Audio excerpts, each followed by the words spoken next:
Good evening. I was trying to think, it's Thursday, what would I be doing if I wasn't here? So it's really an honor that you all have come out. I'd like to thank the Academy for all that it's done. I try to use Poets.org to bring my examples tonight. So if you want to, after I talk, if you want to find the poems, go to Poets.org, and many of the poems will be on the site. I'd like to thank the entire Guggenheim family for having us here this evening. Tonight, I would like to problematize the received idea of the universality or neutrality of whiteness. I often find myself wondering why race acknowledgement remains absent from the writings of many canonical mainstream white poets and writers. When asked by an interviewer for Slate magazine if he would ever consider writing a book about race, a well-known novelist responded, "I have thought about it, but this is an embarrassing confession. I don't have very many Black friends. I have never been in love with a Black woman. I feel like if I had, I might dare." To write about race in the mind of many white writers has little to do with investigating whiteness. The systemic white supremacy that affords them dominance in our world, and everything to do with the recognition of the invisible non-white people inside their days. All the people in their work are presumed white in an unmarked way because they are simply normal people. This conscious or unconscious complicity with the idea that white life is a standard for normal life, and the characters and the personas of the work of white writers are people motivated by anything but the maintenance of their own whiteness, remains a question for me. Whiteness as universal, nonpartisan, neutral, and normal is an equation that rules journalism, nonfiction, and creative writing. We all know the moment in the reading experience when the subject encounters the other. The other is Black, African, Arab, Latinx, Native, or Asian American. It is rarely the self. As a reader and viewer, I am being made to join in and be complicit with the belief that white people are the people. As Toni Morrison argues in Playing in the Dark, whiteness and the literary imagination, even if people of color are present in the lives of whites, they're wiped and rendered invisible in creative works that fail to imagine beyond their segregationist orientations. Somewhere in the writing process, it's believed that the imagined transcendent work, the work of prizes and mainstream magazines, replicates the valued white spaces in our world. To recognize non-whites is to politicize the work, to dirty up its universality. But what happens when whiteness is called out as its own racialized category? Tonight, I thought we could consider a few poets who grapple with race in their work. If the poem I'm referring to has an available recording, I will play it. Otherwise, we will have to suffer through and settle with my reading of the work. I apologize ahead of time. So I want to talk about American poets, but before I turn to the American poets, I wanted to consider the work of a poet I deeply admire, Paul Celan. And his family were persecuted for being Jewish. German Nazis exterminated Celan's family. They grew up in Romania. After the war, he lived out his life in France until his suicide in 1970. So you might know. Do you guys know Paul Celan's work? So those are the facts. That's just the bare facts of his life. So what do those facts mean for the poems, for the poetry, for Celan's poetry? How does it alter the formal considerations regarding how the poem is made? I bring up Celan not to create an equivalence between the Holocaust and slavery or our American history, but to call to mind the formal changes Celan made to his work in order to recognize the barbarism of his times. Celan, for me, is the best example of somebody who understood that the form and content had to change because the times demanded it, that he could not move forward. So I'm going to play for you Death Fugue. The original title of the poem was Tango of Death. It was done in 1945. And it was the first poem that Paul Celan published under the name Paul Celan. He changed his name after the war from Paul Anschel to Paul Celan. So this is the first poem he published under that. So I think somewhere magically the poem will start playing. Todesfuge. Schwarze Milch der Frühe, wir trinken sie abends, wir trinken sie mittags und morgens, wir trinken sie nachts, wir trinken und trinken. Wir schaufeln ein Grab in den Lüften, da liegt man nicht eng. Ein Mann wohnt im Haus, der spielt mit den Schlangen, der schreibt, wenn es dunkelt, nach Deutschland, dein goldenes Haar, Margarete. Er schreibt es und tritt vor das Haus, und es blitzen die Sterne, er pfeift seine Rüden herbei, er pfeift seine Juden hervor, lässt schaufeln ein Grab in der Erde. Er befiehlt uns, spielt auf nun zum Tanz. Schwarze Milch der Frühe, wir trinken dich nachts, wir trinken dich morgens und mittags, wir trinken dich abends, wir trinken und trinken. Ein Mann wohnt im Haus, der spielt mit den Schlangen, der schreibt, wenn es dunkelt, nach Deutschland, dein goldenes Haar, Margarete, dein aschenes Haar, Sulamit.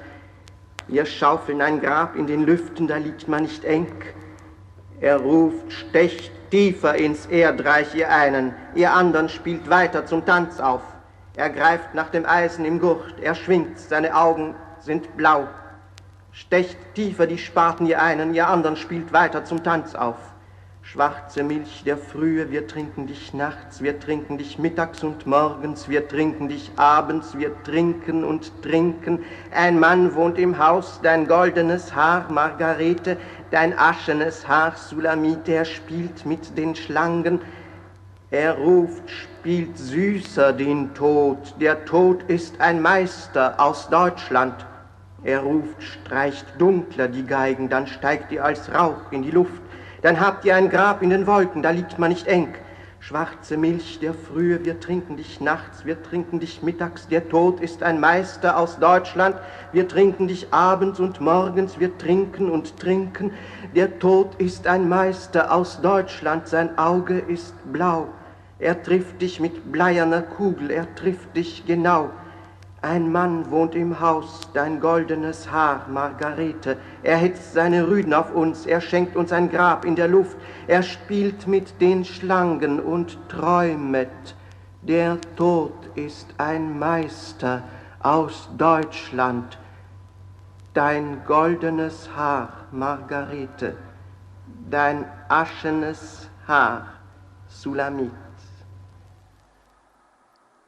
Black milk of morning we drink you, at dusk time we drink you, at noontime and dawn time we drink you, at night we drink and drink. We scoop out a grave in the sky where it's roomy to lie. There's a man in this house who cultivates snakes and who writes when it's nightfall. Nach dark Glen, your golden hair, Margareta. He writes it and walks from the house, and the stars all start flashing. He whistles his dogs to draw near, whistles his Jews to appear, starts up scooping a grave out of sand. He commands us to play for the dance. That's the first.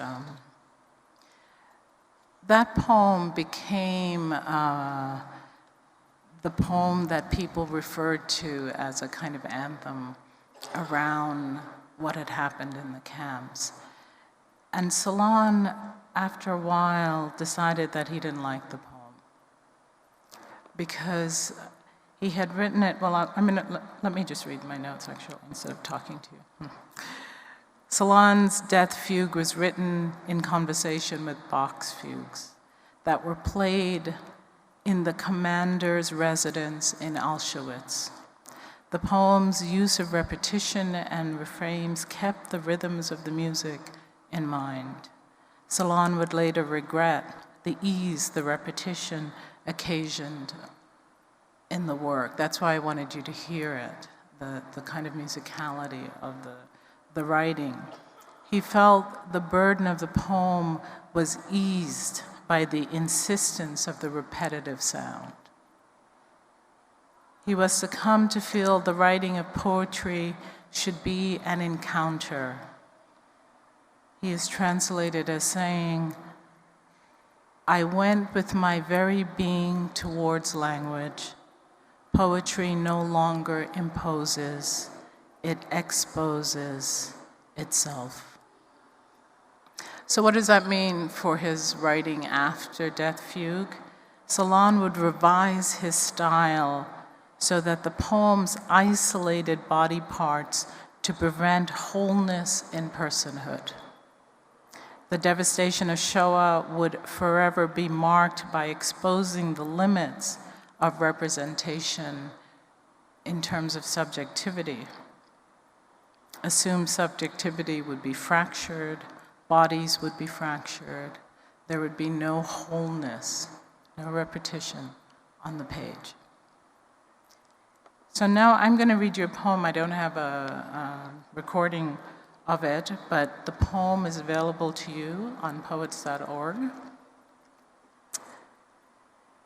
This is Salon after. He has the shift in form. Oh, little root of a dream.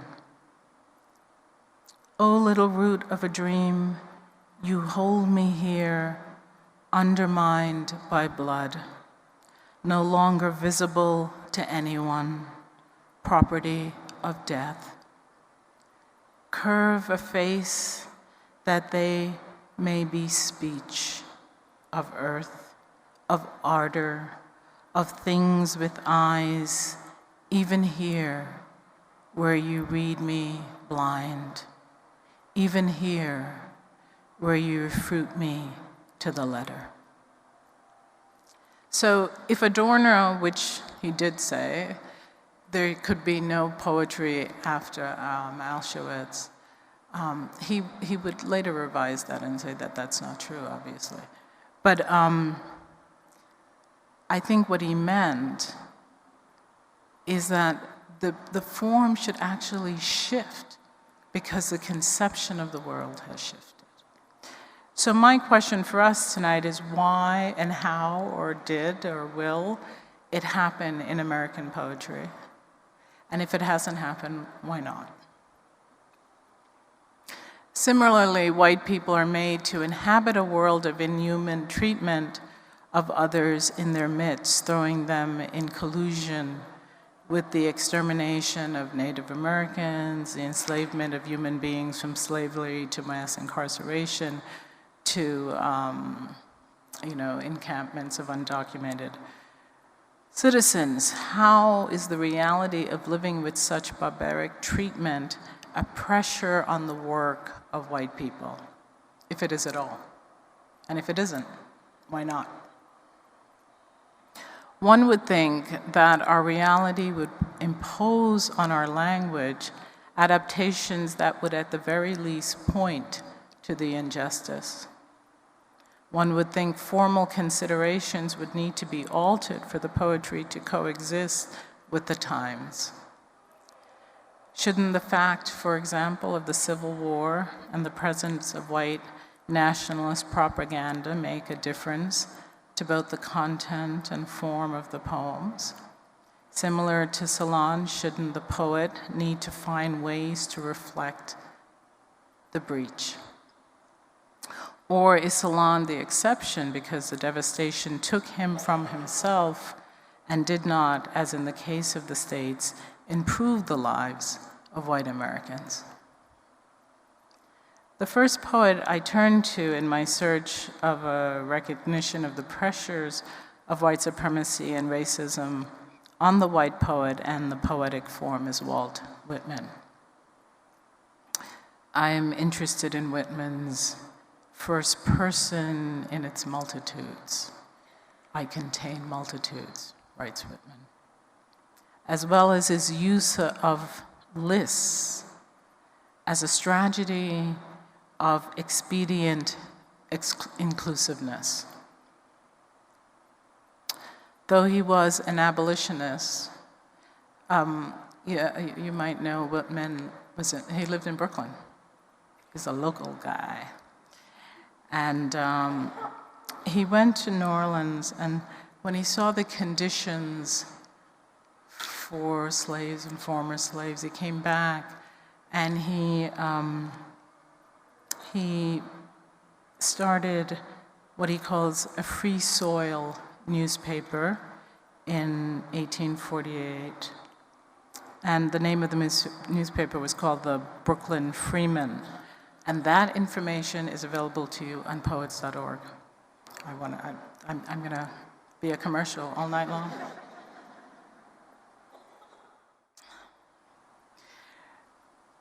He held, as the common beliefs of his time, he held all the common beliefs. So what's interesting to me about Whitman is that he did this. He started this abolitionist newspaper. He did not believe in slavery. And yet, he said to essayist Horace Trumbull, "The nigger, like the Injun, will be eliminated. It is a law of the races, history, whatnot." So he was a complete racist who was also an abolitionist. And in his work, the theorists George Husserman and David Drews Hutcherman in Racial Attitudes write, Whitman's attitude to people of African descent must be distinguished from his attitude towards slavery. In an 1857 editorial for the Brooklyn Daily Times, for example, he articulated his anti-slavery position in white nationalist terms. opposing the great cause of American white work and working people to the Black cause. The misnomer, the Black cause, by which Whitman meant the slave owners' cause, betrays his psychological slippage between his attitude towards the institution of slavery and his attitude towards the contemporary victims. Indeed, its victims awaken in him a feeling of dread. Everywhere he refers to slave labor as a black tide, threatening white working men. At one point, Whitman suggested regarding the whole debate over slavery in terms of racial nationalism as a contest between the totality of white labor and the interference of Black labor, or bringing in colored persons on any terms. And yet, in his unpublished manuscript, The 18th Presidency, written in 1856, he expresses a definite sense of Black working people as American working people, with no less importance to the democratic cause than white workers. Moreover, only a few years prior to his expressions of racial nationalist stance, Whitman editorialized in the New York Aurora against all immigration restrictions, insisting that America must embrace immigrants of all backgrounds, including Africans. He still held these views in his last years of his life. So for me, Whitman is the sort of perfect example. He's somebody who, all around him, he's there for the Civil War. Unlike Emily Dickinson, who's writing and you wouldn't know that the war was going on. You read his letters and his journals, he's in the hospitals with the dying. He's thinking about what it means to be a white man, and what it will mean to have these Black people flood the labor force, which he doesn't want.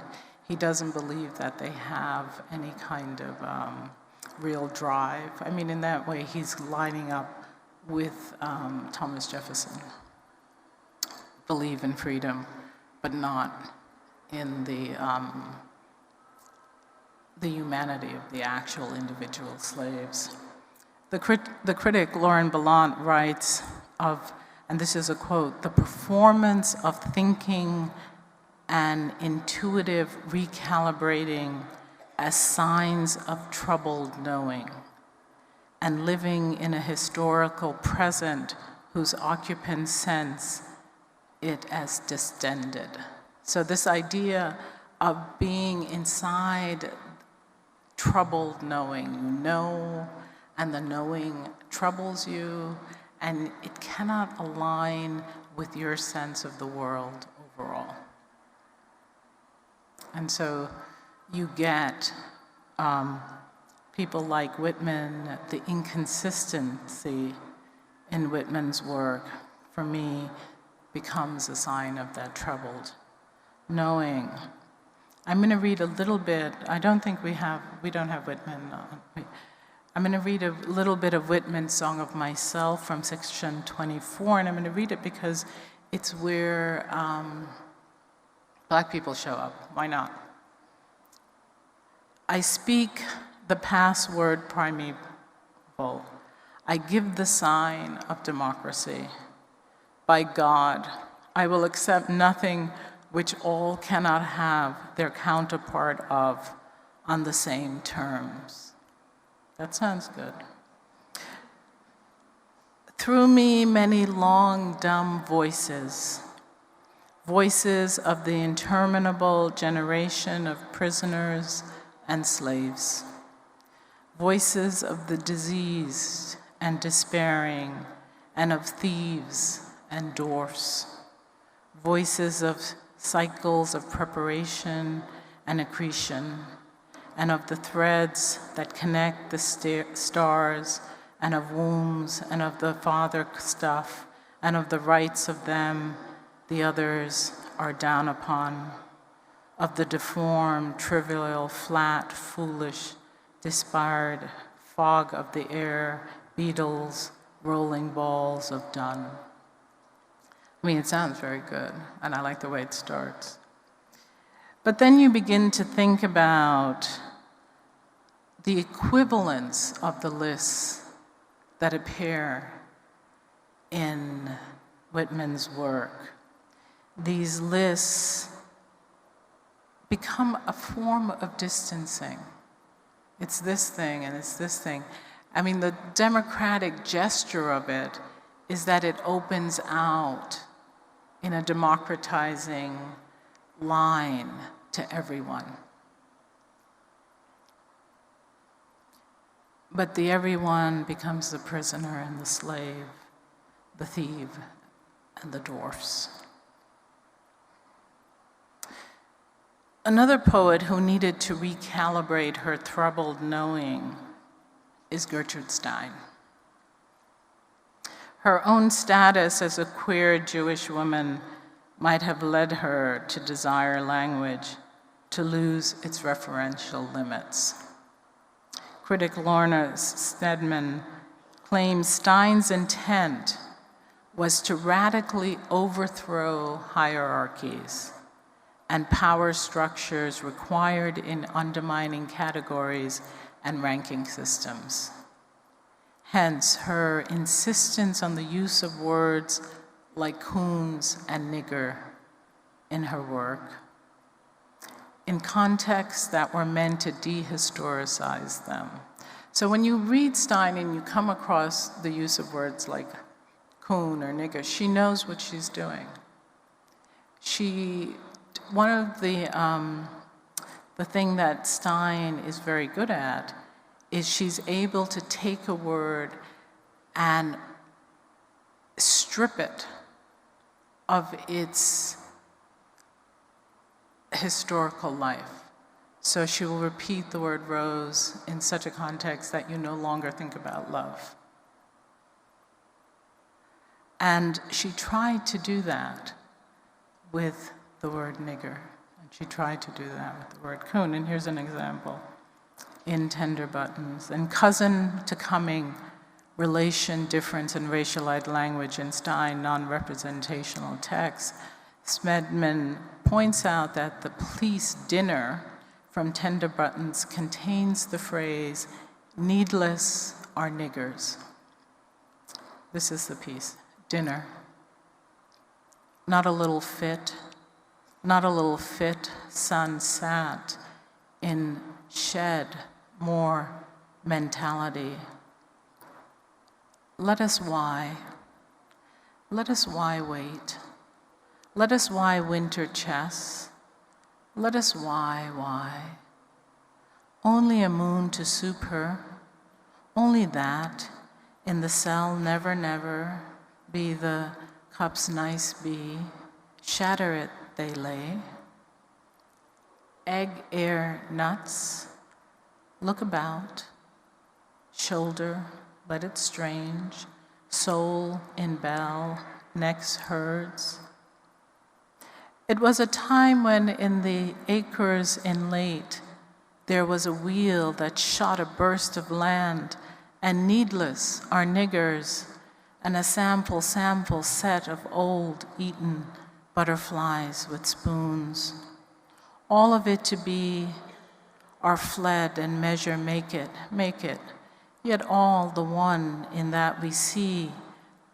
Where shall not it set with the left, and more so, yes, there add when the longer, not it shall, the best in the way when all be with when shall not, for there with sea and chest, how for another excellent and easy, excellent, and easy express, EC, all to be nice, all to be so, no, all to be no, so, all to be not a white, old chat churner, not to be any example of an edible apple in. So that piece, by having needless are niggers in it, was meant to take nigger out of our little arguments. Needless, Stedman points out, could mean not needed, but most likely meant without need. Stein, in numerous texts, refers to the self-sufficiency of Negroes. For example, in the autobiography of Alice B. Toklan, she writes, Gertrude Stein concluded that Negroes were not suffering from persecution. They were suffering from nothingness. She always contends that the African is not primitive. He has a very ancient but narrow culture, and there remains, consequently, nothing does or can happen. So her use of needless or niggers was a way of saying that Black people were self-sufficient. And she does, if you read through all of her work, the Black person for Stein is Stein. Stein, her brother made a portrait of Stein, and Stein said, "It looks like a nigger," which means it looks like me. So she was constantly coupling herself with African Americans. And her first book, her earliest account of her lesbian love affair in Baltimore when she was studying to be a doctor, QED, revised itself into a love story about a Black couple called Melantha in 3 Lives. Has anybody read 3 Lives, the Melantha? That story about a Black woman and her Black doctor friend is a rewrite of an autobiographical piece that Stein wrote about herself. So for her, Blackness becomes a way to think about herself as a lesbian woman. And there are critics who say that because she was studying medicine, Black sexuality would have been tied to the deviancy of queerness. And that's where she gets that equation from. So that's how and why Blackness shows up in her work. For Stein, illicit sexuality defined Black sexuality, and consequently the Black female body became the receptacle for her own story. In this way, Vane is the best beat-time vine, published in 1913. She uses the phrase, "we tight nigger." The success of Stein's attempts to dislocate significant nouns like rose from their historical signification doesn't work with the entrenched nature of words like nigger, but it becomes more complex once you understand her relationship to Blackness. Hence, despite her attempts to exhibit cross-identity, she gets sullied by her association with white supremacist ideology, writing, "All to be not a white old chat churner doesn't exonerate her." This is not, one of the things that's always interesting to me about Stein is how she survived World War II, living in France as a Jewish woman. It's a curious thing. But obviously, I live on without knowing. The next person I wanted to talk a little bit about is Robert Lowell. Robert Lowell, like Stein, uses Blackness as a source of alienated identity.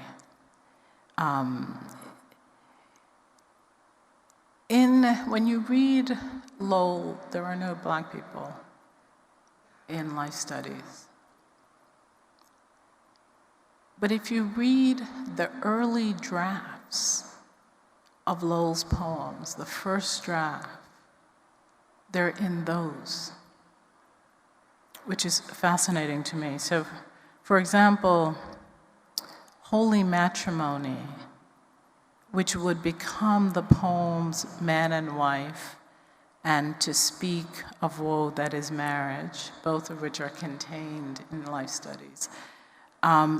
He writes of Negro culture and couples himself with the phrase, there as we. Refine past culture's possibility, fear homicide, grow horny with alcohol, take the pledge. At 40, why pretend it's just the others, not ourselves, who die?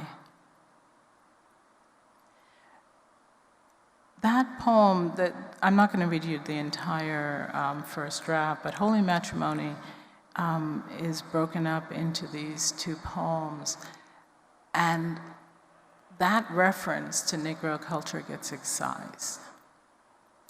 And I don't know, I mean, I know that there are poets, white poets in this room, and I don't know if it's working the same for them, that the early drafts have the world that they live in, and then the later drafts, when they are supposed to go public, reach this state of neutrality so that the people of color have to be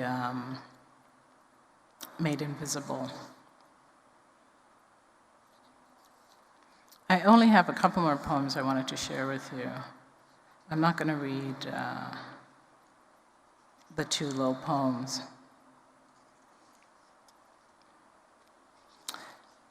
Ginsberg's Howl is the next place I want to go. Ginsberg in Howl brings us back to Berlant's notion of the signs of troubled knowing. Ginsberg, early drafts of Howl sent to Jack Kerouac in August 1955, read in this way. I'm just going to read you the first 5 lines of Howl. He wrote, I saw the best minds of my generation destroyed by madness, starving, mythical, naked, who dragged themselves through the angry streets at dawn looking for a Negro fix. And then he revised the poem, so maybe we can play the revision. Anyway, Howl for Carl Solomon. I saw the best minds of my generation destroyed by madness, starving, hysterical, naked, dragging themselves through the Negro streets at dawn looking for an angry fix. Angel-headed hipsters burning for the ancient. So did you hear what happened? He stood back, or maybe Jack told him, that he might want to rethink the Negro fix, the automatic association of the criminalization of blackness with drugs and alcohol. So the Negro fix becomes the angry fix, and the angry streets become the Negro streets. And he made that change before he ever read the poem in public. If you want to know the first reading of the poem was at Reed College. It's online, but it's not on Poets.org, unfortunately. The transposing of angry and Negro let us know that Ginsberg checked our national desire to create an equivalence between drugs and blackness. The associative tendencies, despite his friendship with Amara Baraka, shows how even the hipsters cannot escape the acculturation that informs a consciousness. This might be why so many white poets repress references to race inside their work, either of whiteness or of people of color. We all love Frank O'Hara. And we love Frank O'Hara because he does the thing that Whitman does, but he does it in I do this, I do that mode. It's very chatty, it's very approachable. He has what my friend Adam calls a less reactionary consciousness around his own whiteness relative to others. In Lunch Poems, there are a number of references to people of color, but even he understands the difference between his positionality and those of the people he passes. At one point, I'm going to tell you this because I think it's funny. So Frank O'Hara's in his apartment with his partner, and his partner says to him, I just read that Amiri Baraka is going to kill all the white people. And Frank O'Hara says, I don't think he's going to start with us.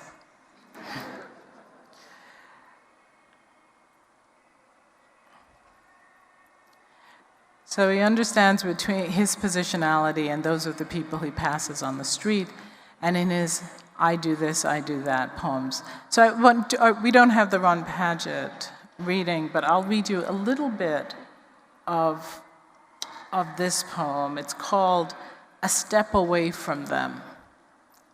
And it's the title that I really love, so I could be done now, but I'll read you a little bit more.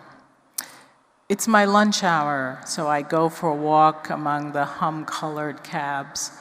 First, down the sidewalk where laborers feed their dirty, glistening torso sandwiches and Coca-Cola with yellow helmets on. They protect them from falling bricks, I guess. Then onto the avenue where skirts are flipping above heels and blow up over grates.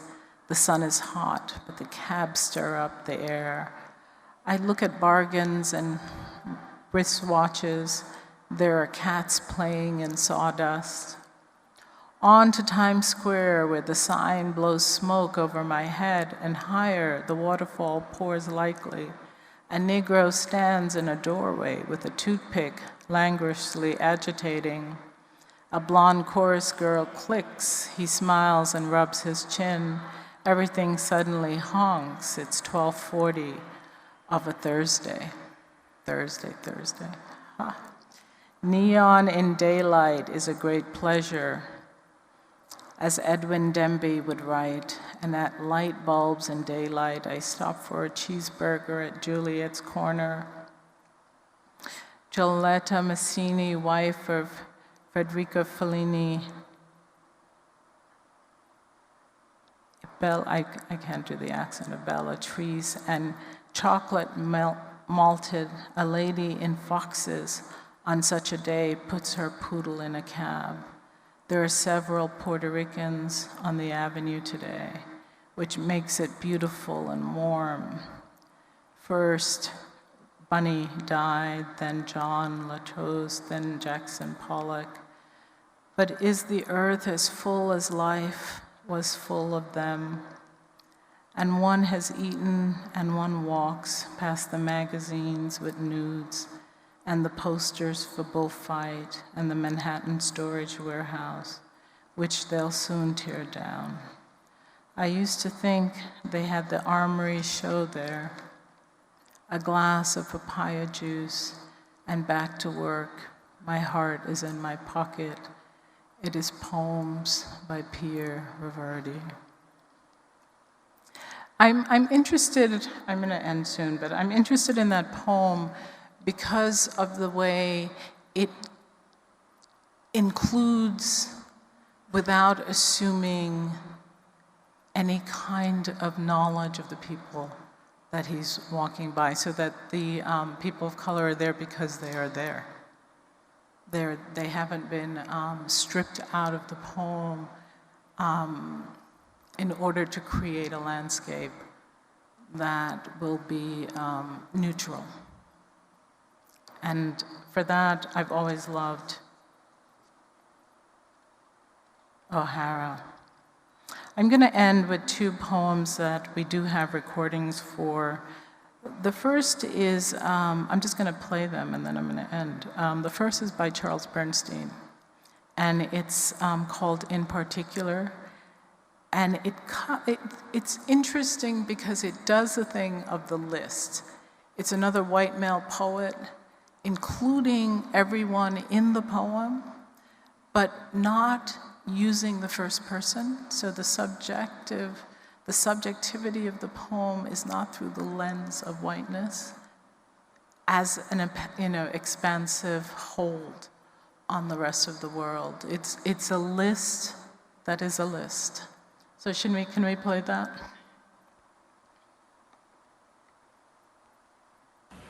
The first poem I'm going to read is called In Particular. And it has two epigraphs, one from Felix, who I guess is probably upstairs somewhere, who said this as we were walking along the Hudson River, Riverside Park, and looking up at the George Washington Bridge, and he turned to me and said, "I admit that beauty inhales me, but not that I inhale beauty." And the other is something that the genie in the candy store often complains of, just a couple of blocks from where I live. My lack of nothingness.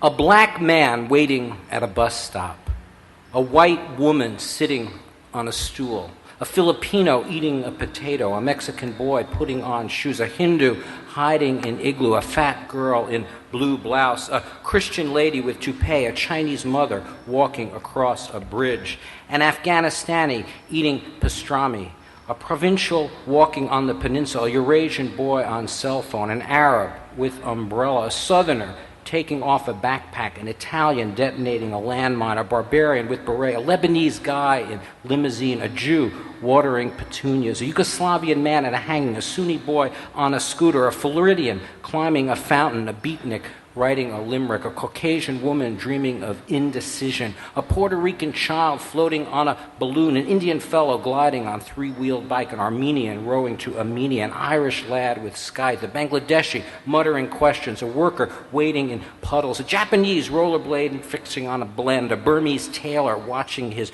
trailer, an Idaho man getting a tan, a Quinnipiac girl with a bluesy drawl, an Arapaho whaler skimming failure, an anorexic man with a remarkably deep tan, an adolescent Muslim writing terza rima, a Scots pipefitter at the automat, a gay guy in tweed boat, a red man with a green ball, a dyslexic sailor with an inconsolable grin, a Northumbrian flyer heading for Tipperary, a Buddhist financier falling to the ground, a curious old boy jumping into threshing machine, a Hispanic sergeant on lookout for cream-colored coat, an addicted haberdasher eating soup, a Peruvian child chewing gum, a Sephardic infant on shuffleboard deck, a Mongolian imitating Napoleon, an anarchist lad with skewed glance, a Latvian miner break dancing with the coroner, a poor girl eating apple pie and cream soda, a Sudanese fellow with a yellow stroller, an atheist with a flair for pins, a Bahamian on the way to inordinate machination, a stuttering Iranian in blue and gold fog, a telltale somnambulist rehearsing gypsy, a homosexual child in a taxi, a Wiccan matron swimming in glue, a Moravian procrastinator practicing jujitsu, a Syrian swami on Lake Origami, a flirtatious gentleman spinning wool, a colored youngster admiring a toaster, a Ojibwe pushing a button on the Trans-Siberian, a harried officer somersaulting on a banister, a moldy wig directing catfish, an agoraphobic professor on cruise control, a feminist in a rocking chair, a Burmese cook in bobby socks, a teenager infiltrating an air mattress, a pro-choice guy reciting rhymes, a dog-faced Dane in shining car, a Pentecostal lawyer jogging in his foyer, a communist wearing a sad apron, a Canadian woman with nose ring, a ghoulish girl dancing with a dentist, an idiot in a closet, a Moorish magician in her kitchen, a sorrowful soldier with morose clothier, a dilettantish senior washing strictures, a socialite on routine imbroglio, a bicyclist hoarding hornets, a toddler pocketing the till, a hooded boy eating cheddar cheese, a balding brown noser in tutu, a brunette chasing choo-choo train, an Argentine dancing on a dime, a bespectacled dowager installing lap link, a Montenegrin taking Excedrin, a Denverdoyan davening defiantly, a Bali busboy getting high, an Iraqi contemplating harikari, an Australopithecine toddler grimacing in basement, a Nicaraguan peewee with preposterous pipe, a kike out cold on ice, a Hoosier off the booze, a swollen man with an impecunious grin, a Burmese fellow with a face full of terror, a lost pole in the forest, a dilapidated soul drinking rum, a pistolero with folded heart, a shockwave mama hunkering down on Puck, a vela-bound baby, two facing the cha-cha, a post-colonial fiduciary eating a plum, a maladroit Swede coughing bullets, a hexed Haitian on involuntary vacation, a Persian oncologist in metrical parking, a Peruvian French hornist sipping Pernod, a Terre Haute charmer with infinite capacity to harm her, a Mongolian chiropodist at a potluck, a Sao Paulo poet reflecting on deflection, a white man sitting on a stool, a black woman waiting at a bus stop. I've always thought that in every house that poem should be playing in the foyer so that you would have globalized the space immediately.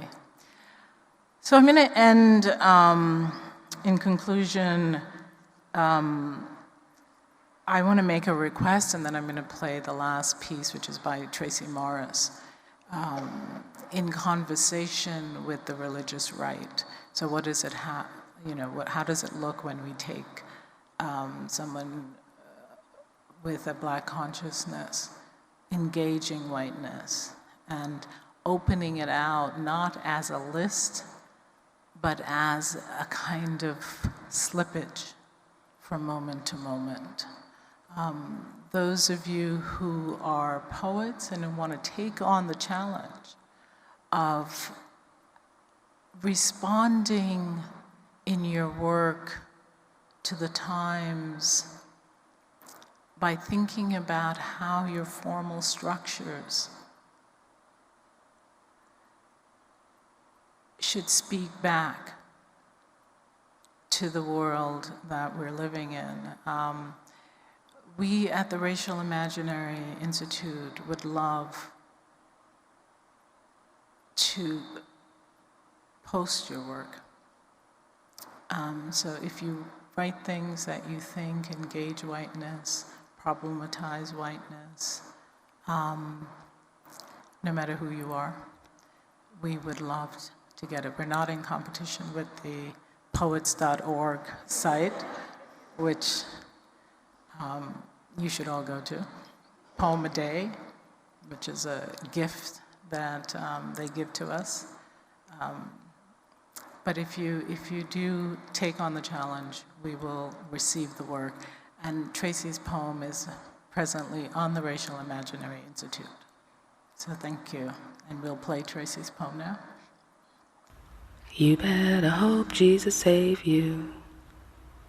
You better hope Jesus save you. You better hope Jesus save you. You better hope Jesus save you, save you, save you, save you, Jesus. You better hope Jesus save you, save you, save you, save you, save you. You better hope Jesus save you, save you, save you, save you, Jesus. You better hope Jesus ain't you, saint you, saint you, saint you, saint you, saint. You better hope Jesus ain't you, ain't you, ain't you, ain't you, Jesus. You better hope Jesus Saint Jude, Saint Jude, Saint Jude, Saint Jude, Jesus. You better hope Jesus ain't you, ain't you, Saint you, ain't you, ain't you, ain't you. You better hope Jesus say your soul, say your soul, say your soul, say your soul, say your soul, say your soul. You better hope hope Jesus saved soul, saved soul, saved soul, saved soul, Jesus. You better hope Jesus saved soul, saved soul, saved soul, saved soul, saved soul, saved. You better hope Jesus saved soul, saved soul, saved soul, saved soul, Jesus. You better hope Jesus saved soul, saved soul, saved soul, saved soul, saved soul, saved soul. You better hope Jesus save you, save you, save you, save you, say so, Jesus. Hope Jesus saint you, saint you, saint you, saint you, saint you, saint you.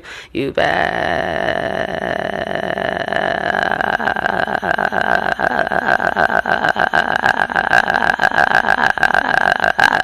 say Jesus. Thank you.